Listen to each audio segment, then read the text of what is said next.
When I arrived at the property that Saturday morning and found Laura crying in the kitchen, I knew I had made the worst mistake of my life. She was standing in front of the sink, her hands submerged in soapy water, her shoulders slumped as if she were carrying the weight of the entire world. Her hair, usually so well kept, was pulled back in a messy ponytail. The dark circles under her eyes were so deep it looked like she hadn't slept in days.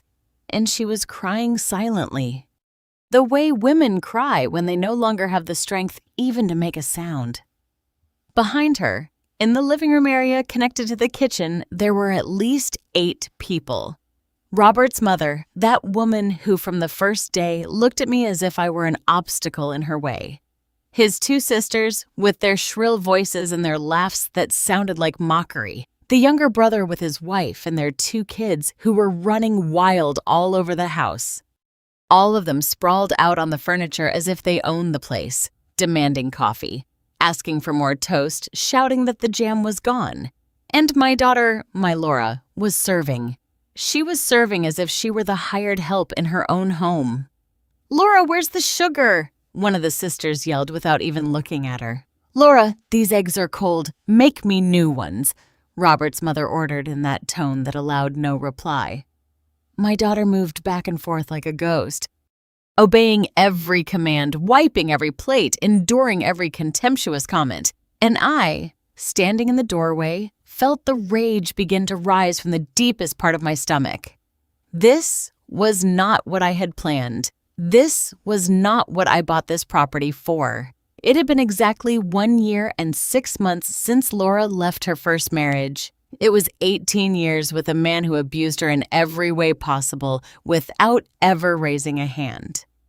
He would ignore her for weeks, tell her she was worthless, that she was no good, that she had ruined his life. When she finally found the courage to ask for a divorce, he took everything. The house they had bought together, the savings, even the car I had given her for her 40th birthday. Laura came to my place with 2 suitcases and a shattered soul. For months, I watched her walk around my living room like a zombie, unsure of what to do with her life, unsure of how to start over at age 43. She cried every night, thinking she had already lost her chance to be happy, to have a family, to have a place of her own in this world. And I, as a mother, as a woman who had fought my own battles, decided to do something. I had $45,000 saved up from 30 years of working as an accountant. Money I had set aside for my retirement for my later years, so I wouldn't be a burden to anyone. But when I saw my daughter like that, I knew that money had a more important purpose. I found this small farm property on the outskirts of Atlanta. It wasn't big, but it was beautiful. 2 acres of land with fruit trees, a 3-bedroom house, a spacious kitchen with windows overlooking the garden. It cost $52,000, so I had to take out a loan of $7,000 from the bank. But I didn't care. When I saw the look on Laura's face the day I gave her the keys, I knew I had made the right decision. "Is it mine, Mom?" she asked me with her eyes full of tears. "It's really mine." "Yours and no one else's," I said, hugging her tight. "A place where you can start over, where no one can ever make you feel less than you are." That day we cried together. We cried with happiness, with hope, with the feeling that things were finally going to get better. I imagined Laura living here peacefully, tending her garden, maybe starting a small baking business, like she had always dreamed of. I imagined her at peace. I never imagined this. I never imagined that 6 months later she would meet Robert at a grocery store, that he would be so charming at first, so attentive, so different from her ex-husband. I never imagined they would marry so quickly just 4 months after meeting. And I certainly never imagined he would bring along this family that had now turned my daughter's refuge into their personal vacation spot. "Alice, what a surprise," Robert's mother said when she finally saw me standing in the kitchen entrance. Her voice was sweet, but her eyes were cold as ice. "We didn't know you were coming today." "It's my property," I said in a calm voice, though I was boiling inside. "I can come whenever I want." She smiled, but it wasn't a kind smile. It was the smile of someone who believes they have already won, that they have everything under control. Of course, she said, getting up from the sofa and walking towards me with the confidence of someone who feels like the owner of the place. Though technically it now belongs to your daughter and my son, doesn't it? They're married. What belongs to one belongs to the other. I felt my skin crawl. This woman knew exactly what she was doing. She knew exactly which buttons to push. Laura, I called without taking my eyes off Rosalind. That was the name of this viper dressed as a respectable lady. Come here, please. My daughter looked up from the sink. Her eyes were red and swollen. She looked at me with a mix of relief and fear, as if my presence could save her, but also make things worse. I'm busy, Mom, she said in a broken voice. I have to finish cleaning up breakfast. Let someone else clean it, I said firmly. Come here now. Rosalind laughed. She laughed in my face as if I had told the funniest joke in the world. Oh, Alice, don't be so dramatic. Laura is just helping with the chores. We're family, right? Families help each other out. I looked around the living room. Robert's two sisters were sprawled on the couch watching television, their feet on my coffee table. The brother was out in the yard smoking without a care. The children had left a mess of toys and food all over the floor, and none of them was lifting a finger to help. How long have you been here? I asked. 2 weeks, Rosalind replied as if it were the most normal thing in the world. And we'll be staying all summer. Robert invited us. He says there's plenty of room. And what's the point of having a property if you're not going to share it with family? 2 weeks. My daughter had been living this hell for 2 weeks and hadn't told me anything. And where is Robert?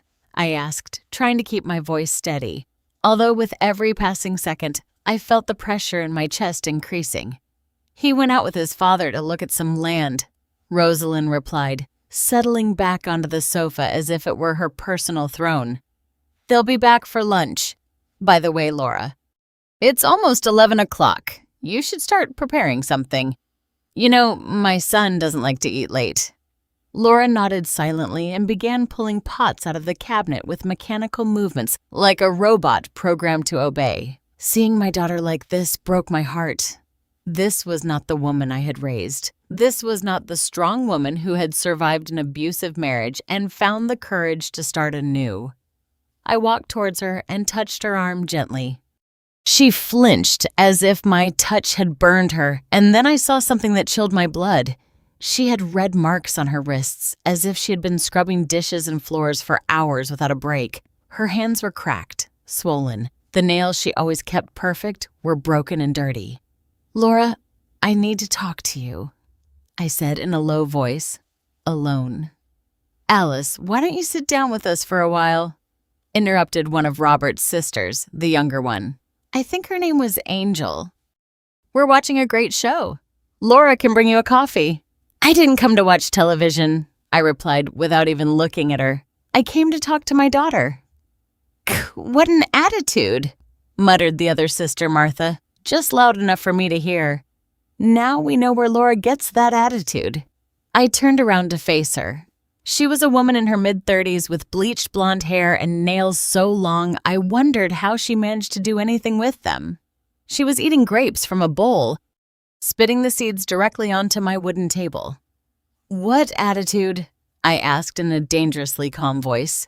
She shrugged without taking her eyes off the television. Nothing. I'm just saying sometimes Laura gets a little sensitive, like doing a few chores is the end of the world. I took a deep breath 1, 2, 3 times. I had promised myself years ago that I would never lose control in front of people who weren't worth my time. That I would never give them the satisfaction of seeing me explode. But these people were testing every ounce of patience I had. Laura, let's go outside, I said, taking my daughter's arm firmly but gently. But lunch, she started to protest. Lunch can wait. I led her out of the kitchen before anyone else could object. We walked towards the backyard, away from the eyes and ears of that parasitic family. Laura walked with her head down, dragging her feet as if they weighed 50 pounds each. When we reached the old swing set I had installed myself the week after buying the property, I made her sit down. I knelt in front of her, ignoring the ache in my 70-year-old knees, and took her ravaged hands in mine. "Tell me," I said simply. "Tell me everything." And then, as if someone had opened a floodgate, Laura began to sob. Not that silent crying I had seen in the kitchen, but a deep, gut-wrenching cry, the weeping of someone who had been holding everything in for far too long. "I don't know how it happened, Mom," she sobbed. "Everything was going so well. Robert was so good to me, so different. He made me feel special, important. He never mentioned his family was like this. He never told me his mother was so controlling. I offered manipulative, abusive. She nodded as the tears kept falling. When we got married, they only came to visit occasionally, a Sunday here, a Saturday there. Rosalind always made comments, but Robert said that was just her way, that she didn't mean any harm. I tried to get along with her mom. I really did. I know, sweetheart, I know. But 3 weeks ago, Rosalind called Robert, saying she needed a favor, that her landlord had raised the rent on her apartment and she needed a place to stay while she found something more affordable. Robert asked me if she could come for a few days. I didn't want to, but how could I say no? She's his mother. I felt the anger rising inside me, but I kept quiet, letting her speak. She arrived with 2 suitcases, Laura continued. She said it would only be a week, but on the 3rd day, Angel showed up with her things, saying she had fought with her boyfriend and needed a place to stay. Then Martha arrived, saying her apartment was being renovated. After that, Ryan came with his wife and kids, saying they wanted to spend a few days in the country. And Robert didn't say anything, I stated, not asked. Laura shook her head. He says yes to everything. If his mother asks him for something, he can't refuse. He says we owe them hospitality because they're family, that this house is big enough for everyone, that I'm exaggerating when I complain.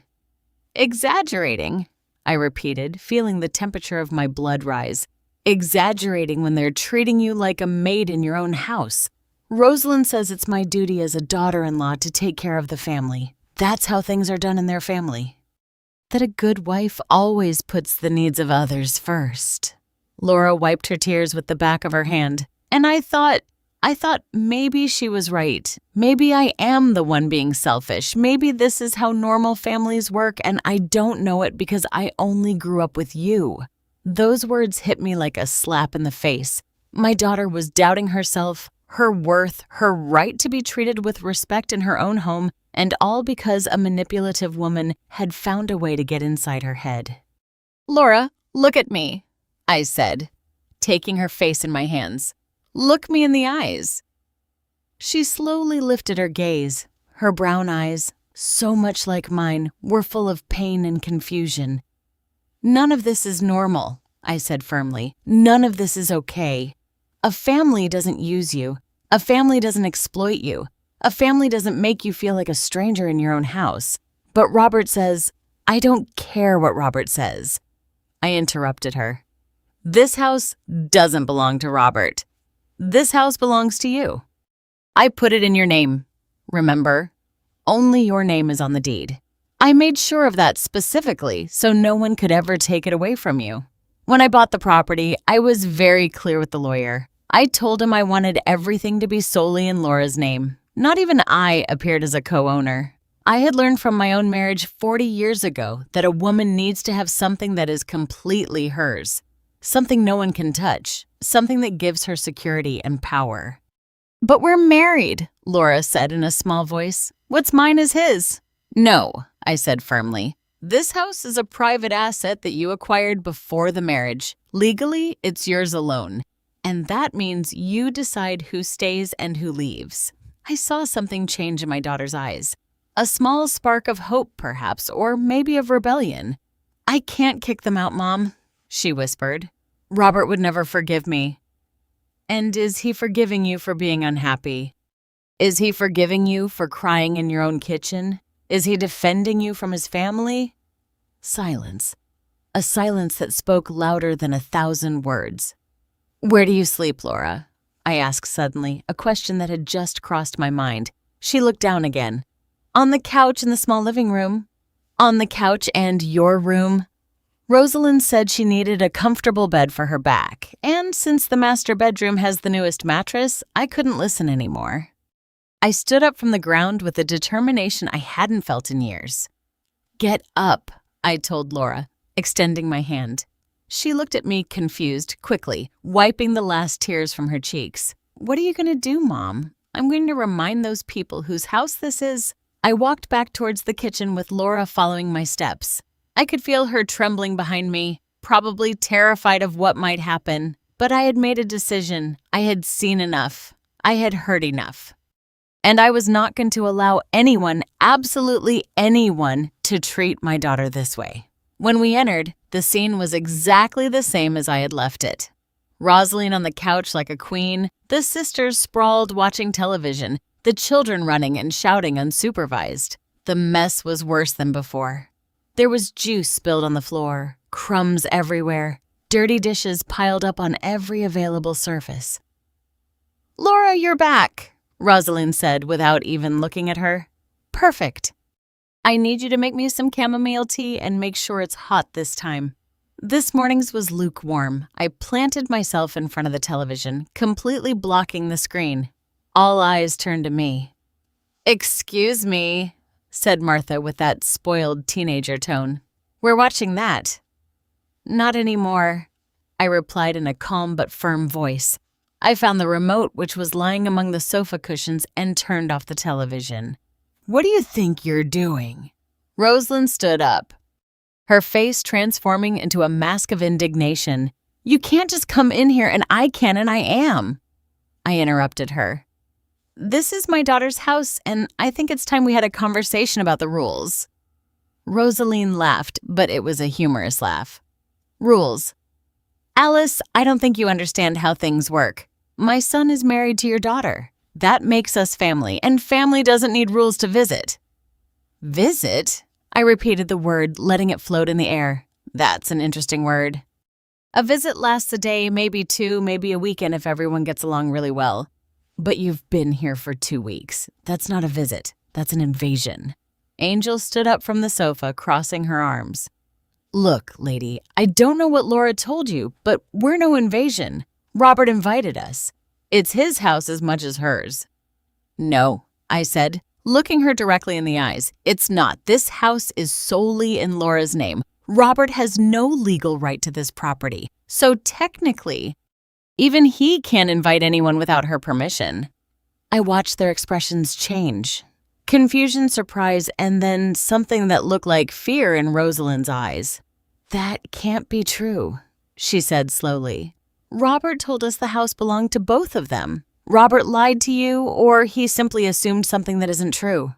I turned to Laura, who was standing in the kitchen entrance with wide eyes. "Laura, tell your mother-in-law whose house this is." She swallowed, looking between her mother-in-law and me. I could see the internal battle on her face, the fear of confronting this woman who had dominated her for weeks. But then something shifted. I saw her shoulders straighten a little, her chin lift barely an inch. "It's mine," she said in a shaky but audible voice. "My mother gave it to me before I met Robert. It's only in my name." The silence that followed was dense, heavy. Rosalind looked at both of us as if she was recalculating the whole situation. I could see the gears turning in her head, searching for a new strategy, a new way to manipulate the situation in her favor. "Well," she finally said with a forced smile, "that doesn't change anything, does it? Laura wants us here. She's so sweet, so generous, not like some other daughters-in-law I've known who are selfish and petty. She understands the value of family." She was using the oldest weapon in the book, guilt, making it seem like any objection from Laura would mean she was a bad person, a bad wife, a bad daughter-in-law. "Laura," I said without taking my eyes off Rosalind, "do you want these people to be here?" There was a long pause. All eyes were on my daughter. I could see her struggling with the answer. How years of conditioning from her first marriage told her she had to be nice. She had to please everyone. That saying what she really thought would make her a horrible person. Laura began in a weak voice. "The truth, sweetheart," I said softly. "Just the truth." She took a deep breath. And when she spoke, her voice was stronger. "No, I don't want them here." Rosalind gasped as if she had been slapped. Angel and Martha looked at each other with expressions of shock. Even the children stopped running for a moment. "You can't be serious," Rosalind said. "After everything we've done for you, after accepting you into our family, after my son saved you from being a divorced and lonely woman." And there it was, the true face of this woman. Not the sweet, manipulative tone, but pure venom. "Saved," I repeated, feeling my own voice finally find its power. "Your son didn't save anyone. Laura didn't need saving. She had her own house, her own life. If anyone benefited from this marriage, it was him. How dare you?" Rosalind took a step towards me, her eyes blazing. "My son is a good man. He works hard. He's the one who pays the bills for this house." "What bills?" I asked. "The electricity, the water, because I imagine with 8 people living here, those bills must be pretty high lately." She opened her mouth to reply, but quickly closed it. I had hit a nerve. "Laura," I said, turning to my daughter, who has been paying the utilities since they arrived. She looked down. "I have. Robert says his money is tight this month because he's saving for a project. And the groceries. This house was full of food when I left 3 weeks ago. Now I see the pantry is almost empty." "I did the shopping," Laura admitted. 3 times this week. Almost $800 in total. $800.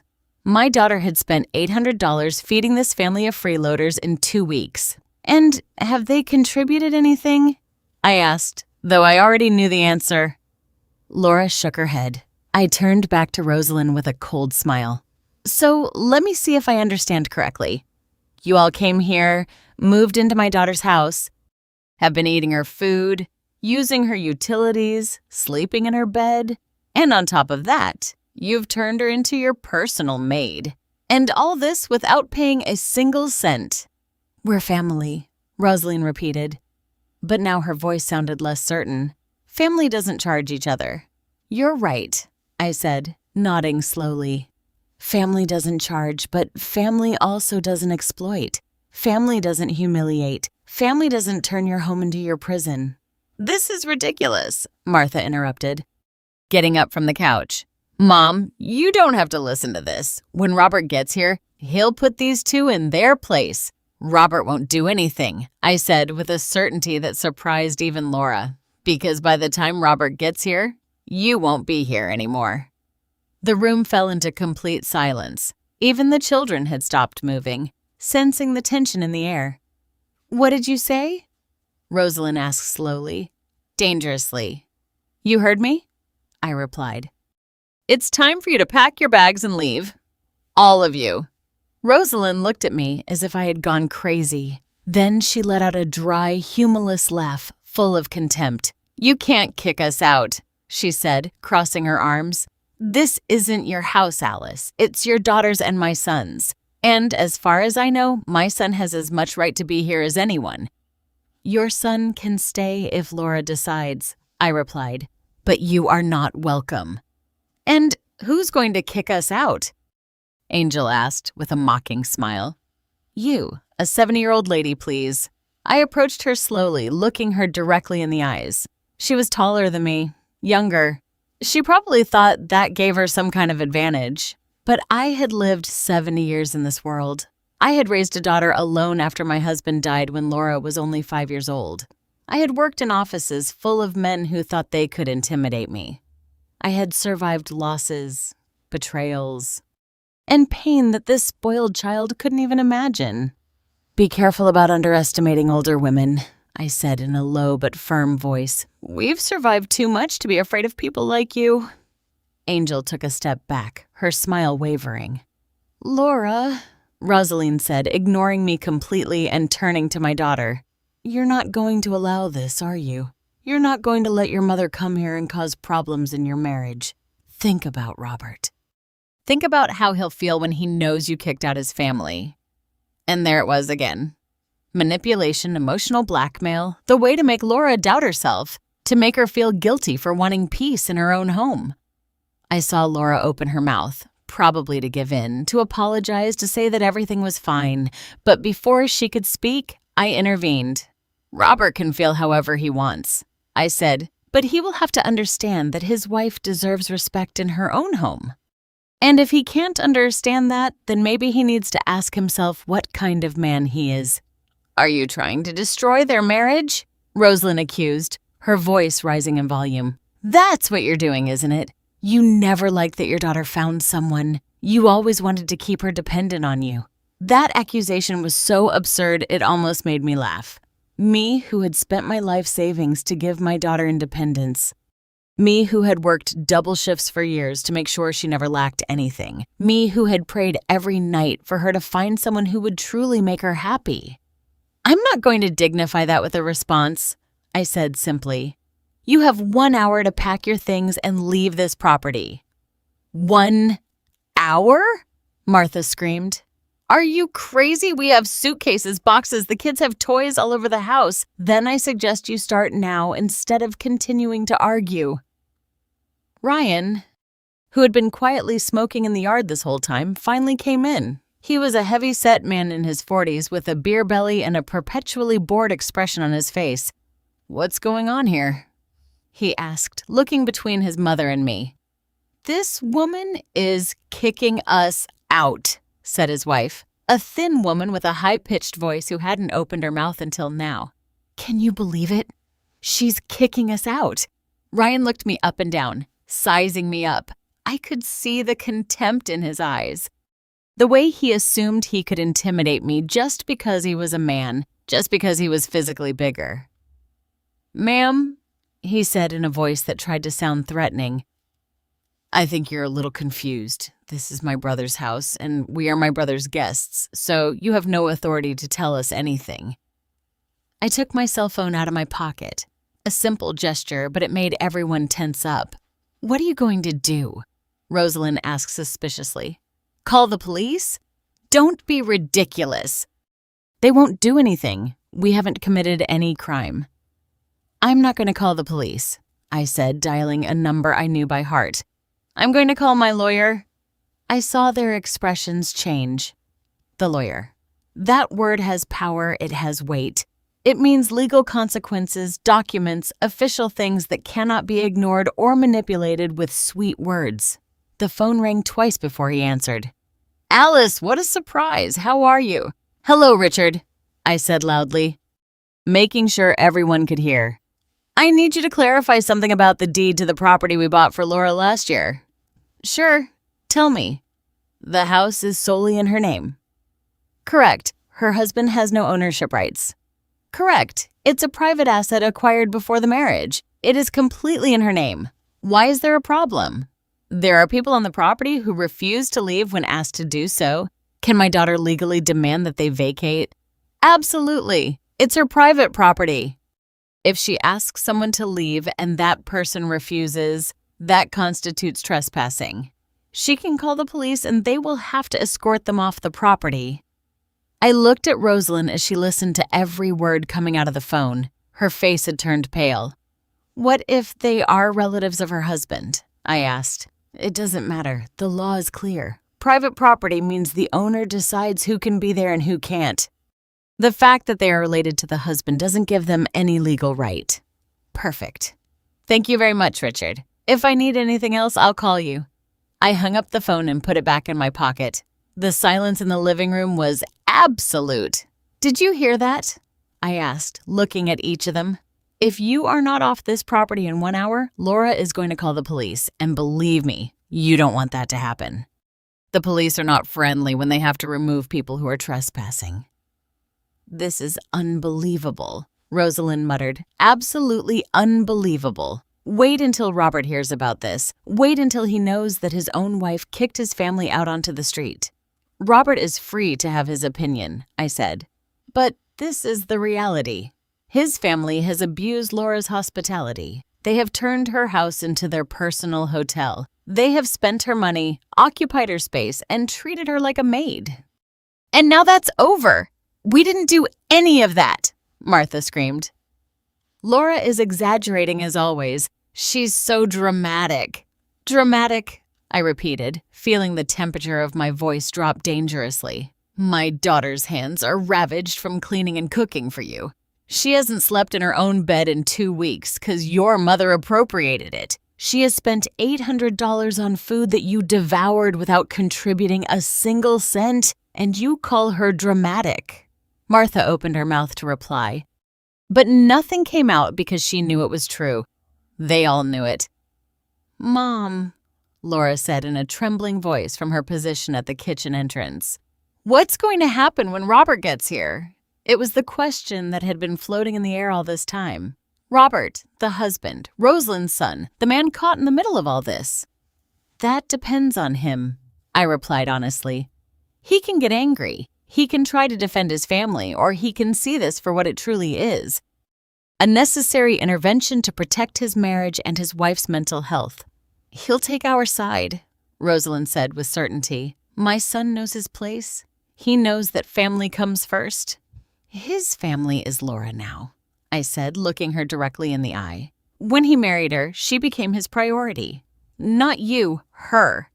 "That's what you think," Rosalind spat. "But a son is always a son. Blood is thicker than any marriage certificate." And there was the real truth.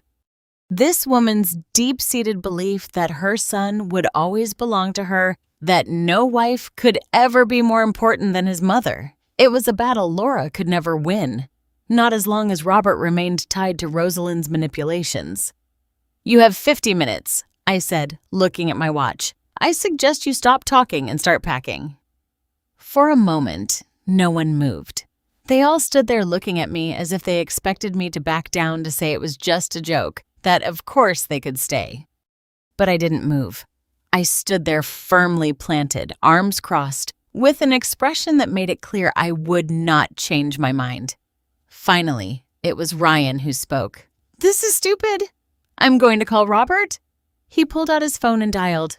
We all waited in silence as the phone rang. Once, twice, 3 times, voicemail. "He's not answering," he muttered, putting the phone away with frustration. "Then I suggest you start packing and explain the situation when he finally does answer," I said without compassion. Rosalind glared at me. If looks could kill, I would have been dead on the floor. But I had faced worse looks. I had faced bosses who yelled at me, doctors who gave me bad news, bank officials who told me I didn't qualify for loans. An angry look from a manipulative woman was not going to make me back down. "Fine," she finally said in an icy voice. "We're leaving, but this isn't over. Robert will know exactly what happened here today." And then she turned to my daughter with an expression of deep disappointment. "I hope you're ready for the consequences of throwing your husband under the bus for siding with your mother instead of your marriage." It was her last arrow, her last attempt to plant seeds of doubt and guilt in Laura's heart. And for a second, I saw how it worked. I saw my daughter's eyes fill with fear, her shoulders slump. "Laura isn't throwing anyone under the bus," I intervened before Rosalind could do more damage. "She's defending her right to live in peace in her own home. If Robert has a problem with that, then the problem is his, not hers." Rosalind let out a dismissive sound and headed towards the master bedroom, the one she had occupied as if it were her own. Angel and Martha followed her, murmuring among themselves, just loud enough for us to hear words like ungrateful and terrible. Ryan stayed for a moment longer, looking at me with something that seemed between respect and resentment. "You know you're going to cause a family war, right?" "If defending my daughter causes a war," I replied calmly, "then so be it." He shook his head and went out to the yard to gather his children's things. His wife followed him, shooting me venomous looks as she picked up toys from the floor. When we were finally alone in the living room, Laura collapsed onto the sofa, her body trembling. I sat next to her and hugged her tight, just like when she was a little girl and had nightmares. "Did I do the right thing, Mom?" she asked in a broken voice. "Or did I just destroy my marriage?" "Sweetheart," I said, stroking her hair. "A marriage that can only survive if you agree to be mistreated is not a marriage worth saving. But I love Robert, I know, and maybe he loves you too. But love is not enough if it's not accompanied by respect. And his family doesn't respect you, and worse yet, he hasn't defended you from them." We stayed like that for several minutes, listening to the sound of suitcases being dragged, drawers opening and closing, voices arguing in distant rooms, the sound of an invasion finally being dismantled. "I'm scared," Laura admitted. "I'm scared Robert will leave me, of being alone again, of having failed at another marriage." "So listen to me closely," I said, taking her face in my hands so she would look me in the eyes. "If Robert leaves you because you wouldn't let his family abuse you, then he did you a favor because it would mean he was never the man you thought he was, and you deserve better than that. But I'm 43 years old, Mom. Who's gonna want me at this age? I already failed once." "You didn't fail at anything," I interrupted her firmly. "Your first husband was an abuser. That wasn't your fault. And if this marriage doesn't work out, it won't be your fault either. The fault belongs to the men who don't know how to value the extraordinary women they have by their side." She leaned on my shoulder and cried. Not the silent crying from the kitchen, nor the hysterical crying from the garden. This was a cry of relief, of liberation, of years of holding emotions in because she had to be strong, because she had to keep the peace, because she had to be the good wife, the good daughter-in-law, the good woman. Half an hour later, we heard the sound of vehicles arriving. My heart sped up a little. Robert had arrived. Laura immediately tensed up next to me, quickly, wiping her tears. "It's okay," I said, squeezing her hand. "I'm here. You are not alone." The door opened and Robert walked in, a medium-height man with hair starting to gray at the temples. Behind him came his father, an older, quiet man who rarely said anything at family gatherings. "What's going on here?" Robert asked, looking at the suitcases piled up in the living room. "Why are you packing? Are you going on vacation or something?" Rosalind came out of the bedroom like a storm, her face red with fury. "Robert, thank God you're here. Your mother-in-law has gone crazy. She's kicking us out of the house." Robert looked at me confused, then looked at Laura. "What? What is she talking about?" "Robert," Laura began in a trembling voice, but I stood up and spoke for her. "I asked your family to leave this property because they have been abusing Laura's hospitality for 2 weeks." "Abusing?" Robert repeated as if the word made no sense. "They're my family. I told them they could stay as long as they needed." "This isn't your house to be making those invitations," I said, calmly but firmly. "What do you mean it's not my house?" His voice rose in volume. "I'm Laura's husband. I live here. Of course, it's my house. Living in a house doesn't legally make it yours," I explained. "This property is solely in Laura's name. It's a private asset she acquired before marrying you. You have no ownership rights to this property." I watched his face change, how he processed this information that he clearly didn't know or had chosen to ignore, that doesn't matter. "We're married. What's hers is mine." "Not in this case," I said, shaking my head. "And even if it were legally shared, which it's not, you still don't have the right to invite people who mistreat your wife in her own house." "Mistreat?" Robert turned to his mother. "What is she saying?" Rosalind put on her best innocent victim face. "Of course not, son. We've been nothing but kind to Laura." "She's exaggerating as always. You know how she is." "How I am?" she said. He remained silent, clearly uncomfortable at being caught between his mother and his wife. "I'm exaggerated when I cry because your mother sleeps in our bed and I sleep on the couch," Laura continued, her voice trembling but firm. "Am I exaggerated when I spend all my money feeding your family while you save for a project? Am I exaggerated when I get up at 5:00 in the morning to prepare breakfast for 8 people and go to bed at 11 o'clock at night after cleaning up everyone's messes?" "Laura, you're being dramatic," Robert said, but his voice sounded less convinced. "No," Laura said, taking a step towards him. "I'm not dramatic. I'm exhausted. I'm hurt, and I'm tired of you ignoring me when I tell you your family is hurting me." Robert opened his mouth to reply, but found no words. I watched him look at his mother, then at Laura, then at me. He was looking for a way out, a way to resolve this without having to take sides, but that option no longer existed. "Robert," Rosalind said in a soft, manipulative voice, "your wife is letting her mother come here to destroy our family. Are you going to allow that? Are you going to let a stranger separate us? I am not a stranger, I said in an icy voice. I am the woman who bought this house for her daughter, the woman who is protecting her daughter from abuse. And if you see that as a negative thing, then the problem is you. No one is abusing anyone, Rosalind insisted. We're family. Families live together, help each other, share space. And what have you shared? I asked. No one answered because there was no answer. I'm asking you, Laura continued, looking at each member of the Torres family. How much money have you put towards groceries, for the electricity, for the water you use in your 40-minute showers, for the gas you use when you leave the stove on all morning?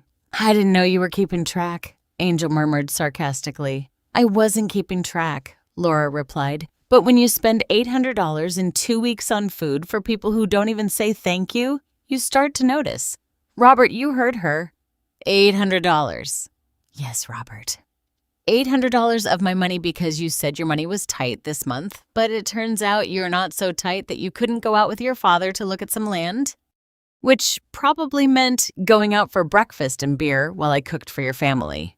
I saw something break in Robert's expression, a small crack in his facade that everything was fine. Laura, I didn't know you felt this way, he said in a softer voice. I told you, she replied, and now there were tears in her eyes. But there was also fire. I told you 3 times. The first time you told me not to exaggerate. The second time you told me your father was just trying to help. The third time you got angry with me and told me I was the one with the problem, not your family. Son, Rosalind interrupted, don't let her manipulate you. She's using tears to make you feel guilty. Stop it! Robert suddenly yelled, surprising all of us. That's enough, Mom. Rosalind recoiled as if she had been hit. Clearly, she wasn't used to her son talking to her like that. Did you know Laura hasn't slept in our bed since you arrived? Robert asked his mother, his voice shaking with contained emotion. Did you know she's been sleeping on the couch? Did you even bother to ask her if she was comfortable? I have back problems, Rosalind stammered. I need a firm mattress. I thought Laura would understand. And why didn't you sleep in one of the guest rooms? Robert asked. Why did you have to take our room? Rosalind had no answer for that. Because the truth was obvious. She had taken the master bedroom because she could. Because no one had stopped her. Because she wanted to establish dominance over the territory. Robert ran his hands over his face, breathing deeply. When he spoke again, his voice sounded tired, defeated. Mom, I think you should leave. What? Rosalind looked at him as if he had just betrayed her in the worst possible way.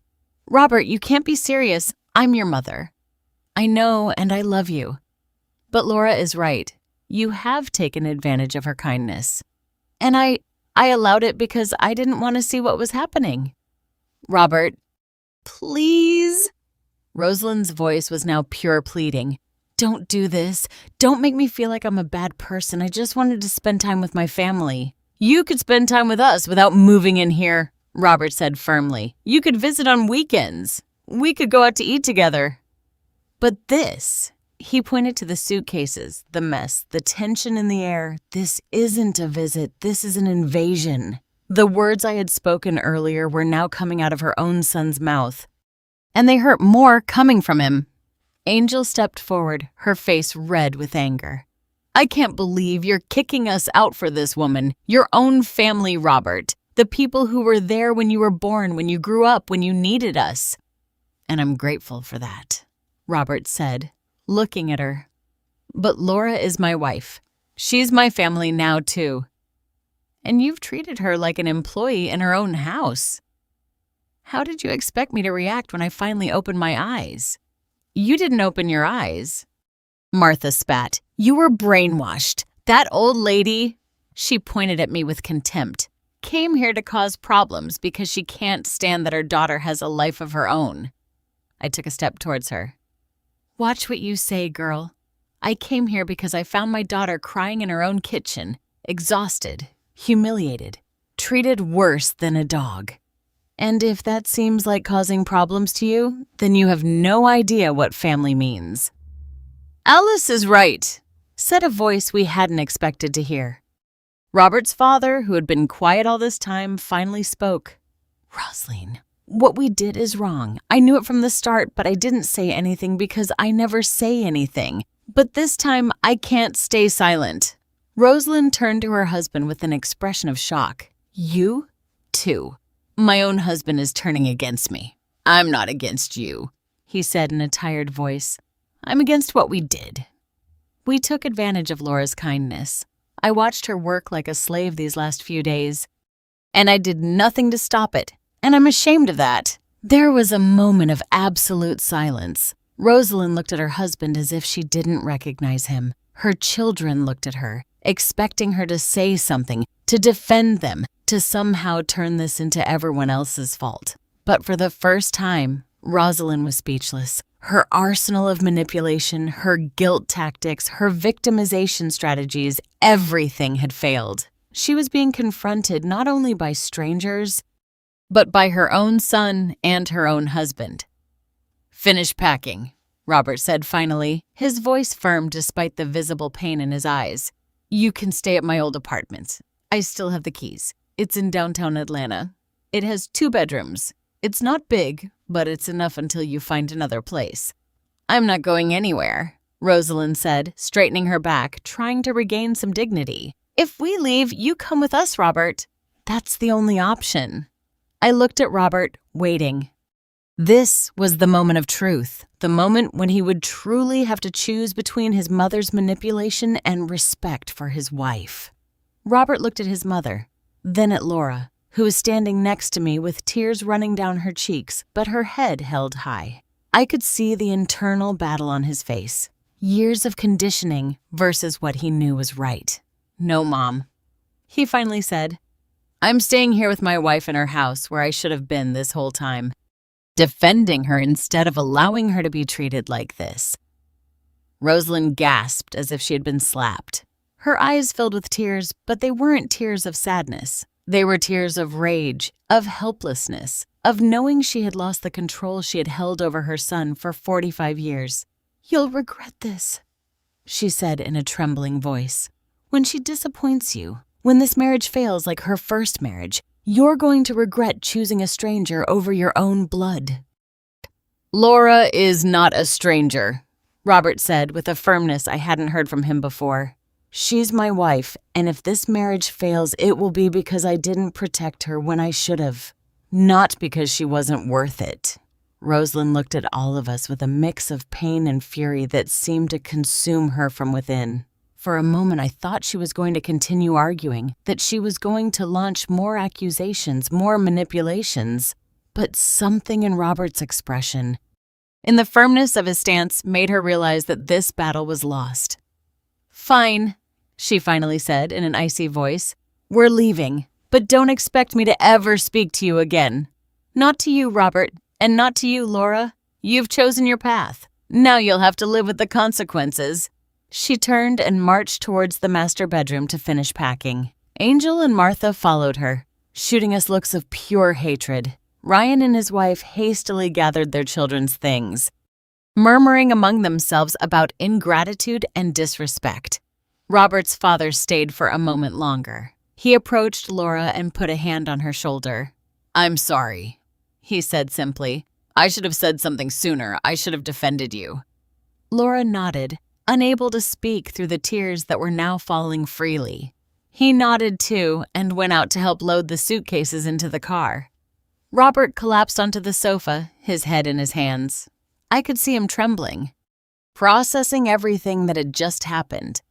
He had defied his mother for the first time in his life, and although he had done the right thing, it was clear it was costing him every fiber of his being. I walked over to Laura and hugged her. She clung to me as if I were her lifeline, sobbing against my shoulder. They weren't tears of sadness, not completely. They were tears of relief, of liberation, of years of silent endurance finally coming to an end. The next 30 minutes were organized chaos. Suitcases being dragged, boxes being carried, children crying because they didn't want to leave. Rosalind moved through the house with the wounded dignity of a dethroned queen, gathering every little thing that belonged to her, as if each object were proof of the injustice she had suffered. At one point, Angel tried to take a decorative lamp from the living room. "That lamp stays here," I said in a firm voice. "I bought it," Angel lied shamelessly. "No, I bought it," Laura said, raising her voice for the first time. 8 months ago at that antique store downtown. It cost $120 and I paid in cash. I can show you the receipt if you want." Angel dropped the lamp in a fit of rage and left the house without another word. Finally, after what seemed like an eternity, all the suitcases were in the cars. There were 2 vehicles parked outside, Rosalind's sedan and Ryan's pickup truck. The children were already buckled into their seats, still crying and asking why they had to leave. Rosalind walked out of the house for the last time, carrying her handbag. She paused on the threshold of the door, looking at all of us with an expression that tried to be contemptuous, but couldn't completely hide the pain. "Robert," she said, her voice trembling slightly. "Last chance. Come with us. Don't let these women destroy our family." Robert, who was standing next to Laura with his arm around her, slowly shook his head. "I've made my decision, Mom. My place is here." Rosalind pressed her lips into a thin line. "Then so be it. But when you realize your mistake, when you see that you chose wrong, don't come looking for me. This door closes today and it won't be opened again." "That's your choice," Robert said in a calm but firm voice.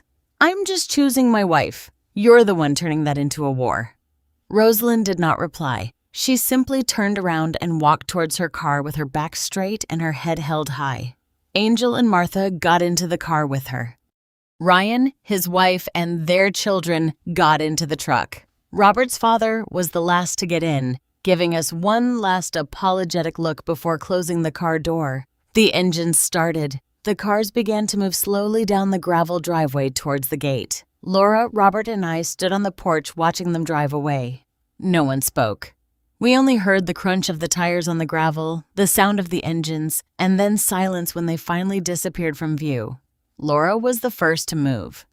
She turned to Robert and hugged him tightly, sobbing against his chest. He hugged her back, his own tears finally falling. "I'm sorry," Robert whispered over and over. "I'm so sorry, Laura.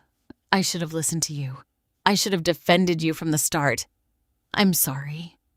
She couldn't reply, only cried and clung to him as if she were afraid he would leave too. I let them have their moment. I stood on the porch, looking out at the empty driveway, feeling the weight of everything that had just happened. I didn't feel victorious. I didn't feel happy. I just felt tired, relieved, and hopeful that maybe, just maybe, this would mark a new beginning for my daughter.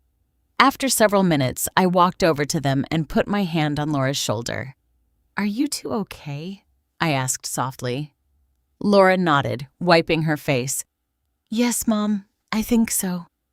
Robert looked at me with red eyes. "Alice, I don't know what to say. You were right about everything. And I was a coward." "You weren't a coward," I said honestly. "You were caught between 2 loyalties. That's not easy for anyone. The important thing is that you finally made the right decision." "Do you think I did the right thing?" he asked in an unsure voice. "She's my mother, my family." "Your family is Laura now," I said firmly.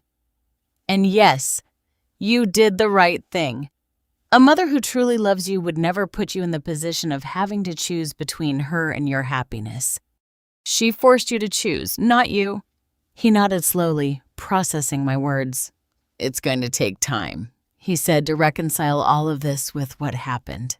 "I know," I said, "and that's okay. Take all the time you need, but in the meantime, take care of your wife. She needs you now more than ever." "I will," he promised, looking at Laura with a tenderness that gave me hope. "I promise you, Laura, I will never let anyone treat you like that again. I will never ignore you again when you tell me something is wrong." Laura looked him in the eyes. "Truly, truly," he said, taking her face in his hands. "You are the most important thing in my life, and I should have shown you that from the beginning." They kissed, A soft kiss full of apologies and promises, and I, feeling that my job here was done, started to walk towards my truck. "You're leaving already, Mom?" Laura asked, pulling away from Robert. "You two need time alone," I said. "To talk. To heal. To start over." "But will you come tomorrow?" she asked in a small voice, still needing my presence, my support. "I'll come when you need me," I said, smiling. "But for now, this is your house, your space, your life, and you need to live it without your mom watching your every move." She nodded, understanding, but I saw the sheen of tears in her eyes. "Thank you, Mom, for everything, for defending me, for not letting me lose myself. I'm never going to let you lose yourself," I said, hugging her one last time. That's what mothers do. We're there in the darkest moments, reminding our daughters who they really are. I got into my truck and started the engine. Before driving off, I rolled down the window and looked at them one last time. "Robert," I said, catching his attention, "take good care of her, because if I find her crying in that kitchen again next time, I won't just kick out your family. I'll kick you out too." I wasn't joking, and he knew it. He nodded solemnly. "It won't happen again. You have my word." Good. I started the truck and began driving down the gravel road. In the rearview mirror, I could see them standing together on the porch, embracing, watching me drive away. They looked small in the distance, fragile, but also united in a way they hadn't been before. I drove back to the city with my mind full of everything that had happened. My hands were trembling slightly on the steering wheel, not from fear, but from the adrenaline that was still racing through my veins. I had confronted Rosalind and her entire family. I had defended my daughter in a way I never thought I would have to do again. And although I felt exhausted, I also felt alive in a way I hadn't experienced in years. When I arrived at my apartment in downtown Atlanta, it was almost nighttime. The streetlights were beginning to turn on, and I could hear the familiar sound of traffic, the voices of neighbors. The urban life that had been my home for so long. I made myself some chamomile tea and sat in my favorite armchair, the one I had bought 20 years ago that knew every curve of my tired body. My phone rang. It was Laura. Mom. Her voice sounded different, lighter, freer. "You got back?" "Okay. Yes, sweetheart, I'm home. Taking it easy." "Robert and I were talking," she said, really talking for the first time in weeks. "He apologized for everything, for not listening to me, for not defending me, for letting his family treat me like that." "And what did you tell him?" "I told him I forgave him, but that things had to change. That if we were going to stay together, I needed to know that he would be on my side when it mattered. That I couldn't feel alone in my own marriage again." "And what did he say?" "He cried. Mom. He really cried. He said he was ashamed of himself, of how he let things get so far. That he had been so programmed to obey his mother that he didn't realize he was betraying his wife in the process." I felt my chest lighten a bit. Maybe Robert really had learned something from all this. Maybe this marriage had a chance after all. "I'm glad, sweetheart. Really glad." "We're going to clean the house together," Laura continued. "The whole house. Change the sheets. Wash everything they touched. Rearrange the furniture. Robert says he wants the house to feel like ours again, not a reminder of what happened." "That's a good idea," I said. "Sometimes we need to physically clean a space to be able to emotionally heal." "Mom." Her voice became softer, more vulnerable. "Do you think I'm a bad person for kicking out Robert's family?" "No," I replied without hesitation. "You're a woman who finally stood up for her right to live with dignity in her own house. That doesn't make you a bad person. It makes you strong." His mom said horrible things before she left. She said I had destroyed their family, that I was a manipulator, that Robert would regret choosing me. "Those are the words of a woman who lost control," I said firmly. "They have nothing to do with you and everything to do with her. Rosalind is used to manipulating her son, to having power over him. When you and I confronted her, that power disappeared, and that terrifies her. Do you think Robert can forgive me someday? I mean, if his relationship with his mother is ruined by this, Laura. I interrupted her. Listen to me closely. You didn't ruin anything. Rosalind ruined her own relationship with her son by putting him in an impossible position. A good mother wants to see her son happy, even if it means taking a step back. She didn't do that. She chose control over love. Those are the consequences of her own actions, not yours. I heard her breathe on the other end of the line, processing my words. Thank you, Mom, for coming today, for not leaving me alone. I will never leave you alone, I promised. But now I need you to be strong, to stand firm on your boundaries because Rosalind is going to try to come back. She's going to call Robert. She's going to play the victim. She's going to try to manipulate him into feeling guilty. And when that happens, you two need to be united. We will be, Laura said with a determination that filled me with pride. Robert promised me he won't let his mother manipulate him again. He says he's going to set clear boundaries. They can see each other, but in neutral places and for short periods, never living with us again. No more surprise invasions. That sounds fair? I said. Robert has the right to have a relationship with his mother if he wants to, but that relationship cannot come at the expense of your peace of mind. We talked for almost 1 hour more. She told me how they had found things hidden all over the house, belongings of the Torres family that they had intentionally left behind to have an excuse to return. Rosalind's scarf in the closet, the children's toys under the sofa, Angel's toothbrush still in the bathroom. I'm going to pack it all up and mail it to them. Laura said, I don't want anything of theirs here. When we finally hung up, I sat in my armchair for a long time, looking out the window at the city lights. I thought about my own mother, who had died 30 years ago. I wondered if she would have been proud of what I had done today, of how I had defended my daughter. I think so. I think she would understand that sometimes love means being fierce. It means confronting dragons. It means saying no when everyone expects you to say yes.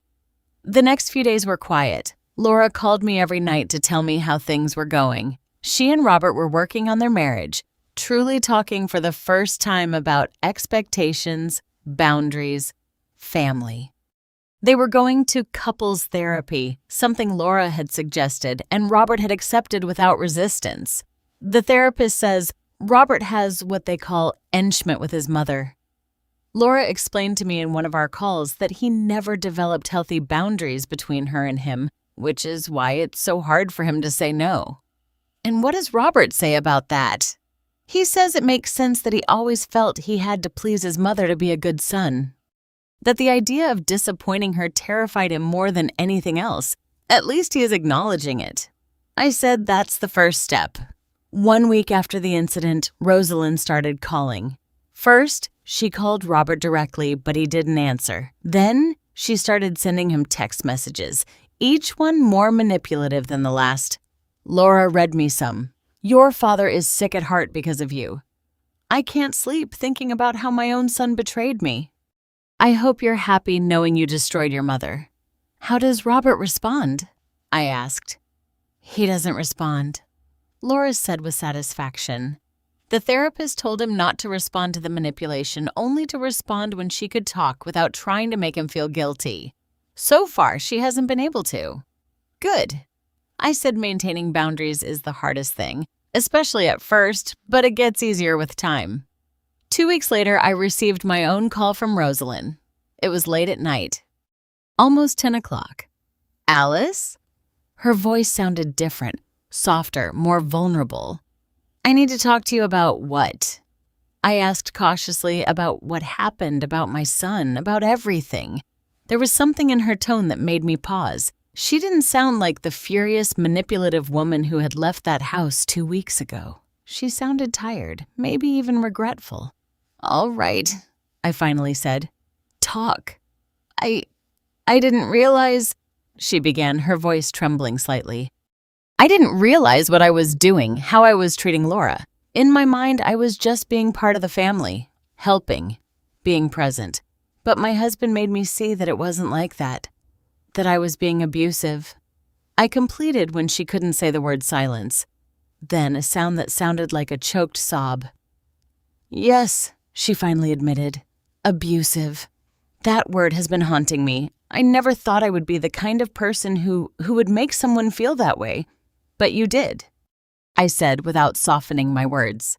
"You turned Laura's house into her prison. You treated her like a maid, and when she tried to defend herself, you made her feel like she was the one who was wrong." "I know," Rosalind said, her voice broken. "I know now, and I don't know how to fix it. Robert won't answer my calls. Laura probably hates me, and I just want my son back." "Then start by respecting his boundaries," I said firmly. "Stop calling him 20 times a day. Stop sending him messages trying to make him feel guilty. Stop making this about you and your pain and start acknowledging the pain you caused." "But it hurts," Rosalind said in a broken voice. "It hurts not being able to talk to my son. It hurts knowing I lost him." "You haven't lost him," I replied. "But you will if you keep doing the same thing. Robert needs space. He needs time to heal and strengthen his marriage. And if you truly love him, you'll give him that time unconditionally." "And what if he never forgives me?" "Then you'll have to live with the consequences of your actions," I said, mercilessly. "Just as Laura had to live with the consequences of your abuse for 2 weeks, just as Robert now has to live with the guilt of not having defended her sooner." There was a long silence. I could hear her ragged breathing, her contained sobs. "What should I do?" she finally asked. "How do I fix it?" "Start by writing him a letter," I suggested. "Not a text message, not a call. A real letter where you take responsibility for your actions without excuses, without justifications, where you specifically acknowledge what you did wrong and how it affected Laura. And then you give him space to decide if he wants to respond or not. And if he doesn't respond, then you respect his silence. And you continue to work on yourself on understanding why you did what you did so you never do the same thing again." "All right," Rosalind said in a small voice. "I'll do it. I'll write the letter." "Rosalind," I said before hanging up, "one more thing. If this is another manipulation, if you were trying to find a way to regain control over Robert, I'm warning you now. It won't work. Laura and I are watching and we won't let you hurt her again. It's not manipulation," she said quickly. "I promise you, I just want my son back. And if that means changing, then I'll change." I hung up the phone, not knowing whether to believe her or not. Time would tell. Manipulators can fake repentance, but they can't sustain it for long. Eventually, their true colors reappear. 1 month after the whole incident, Laura invited me to the property for lunch. When I arrived, I barely recognized the place. They had planted new flowers in the garden. The walls were freshly painted a soft yellow. There were new curtains on the windows, a new table in the dining room, and the whole house smelled clean and new beginnings. "Do you like it?" Laura asked, with a bright smile that I hadn't seen on her face in months. "Robert and I have been renovating every corner. We wanted it to feel like a new place without memories of what happened." "It's beautiful," I said honestly. "It feels like a real home." Robert came out of the kitchen with a tray of iced tea. He looked different too, more relaxed, more present. He greeted me with a sincere hug. "Alice, thanks for coming. Laura was excited to show you everything." We sat in the garden under the shade of the fig tree. Laura told me about her plans to start her home baking business, something she had always dreamed of, but never had the courage to try. Robert had built a small additional oven in the kitchen specifically for her. "And your mother?" I eventually asked. "The question that had been floating in the air?" Robert sighed. "She sent the letter you suggested. It was difficult to read. She acknowledged everything without excuses. She specifically apologized to Laura for everything she did, and she said she understood if we didn't want to have contact with her." "And what did you decide?" "We responded," Laura said. "We told her we appreciated the apology, but we needed time. That when we were ready, we could meet in a neutral place for short periods, but that she would never be welcome in our house again unless she showed with actions, not just words, that she had changed. And she accepted." "Yes," Robert said. She said she would wait as long as necessary, that she would do whatever it took to rebuild trust. "We'll see," I said with skepticism. "Time will tell if she's sincere."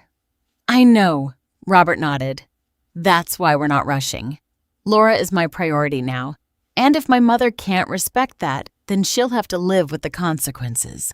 We spent the afternoon eating, laughing, sharing stories. It was the first time in a long time that I had seen Laura truly happy, truly at peace.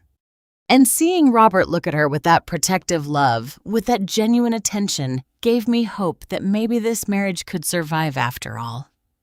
When I was about to leave, Laura stopped me on the porch. "Mom," she said, taking my hands in hers, "I've never properly thanked you for what you did, for coming that day, for defending me when I couldn't defend myself." "You don't have to thank me," I said. "That's what mothers do." "No," she insisted. "Not all mothers do that." Many women your age would stay quiet. They would say it is not their problem that married daughters must resolve their own conflicts. But you came. You confronted an entire family for me. You risked Robert leaving me. You risked making things worse, but you did it anyway because you knew it was the right thing to do. I felt tears stinging my eyes. "You are my daughter," I said simply. "And no one, absolutely no one, has the right to treat you the way they treated you. If I hadn't intervened, if I had let you stay in that situation, I would never have forgiven myself." We hugged tightly, mother and daughter, survivors of different storms, but united by an unbreakable love. "I love you, Mom," Laura whispered. "And I love you, sweetheart, always." I drove back to the city as the sun began to set, painting the sky in oranges and pinks. I thought about everything that had happened in the last month, how a situation that seemed desperate had found its resolution, how my daughter had regained her voice, her strength, her home. I didn't know what would happen with Rosalind if she would truly change, or if she would eventually show her true nature again. But that didn't matter as much anymore because now Laura knew how to defend herself, Robert knew how to protect her, and I knew that I had done the right thing. There are moments in life where love means being kind and patient, and there are moments where love means being fierce and unyielding. That day at the property, I had been both. I had been the mother my daughter needed in her darkest hour. And as I drove through the city's illuminated streets, with the soft sound of the radio filling the silence, I allowed myself to feel something I hadn't felt in a long time.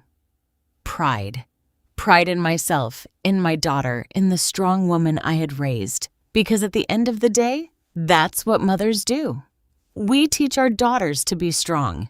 We show them that they have worth, that they deserve respect, that no relationship is worth it if it comes at the expense of their dignity. And when they forget those lessons, when life hits them so hard that they lose sight of who they are, we are there to remind them. We are there to tell them, "Get up. You are stronger than you think, and I will be by your side while you fight." Because that is what it means to be a mother. It's not just giving life, it's teaching how to live with dignity.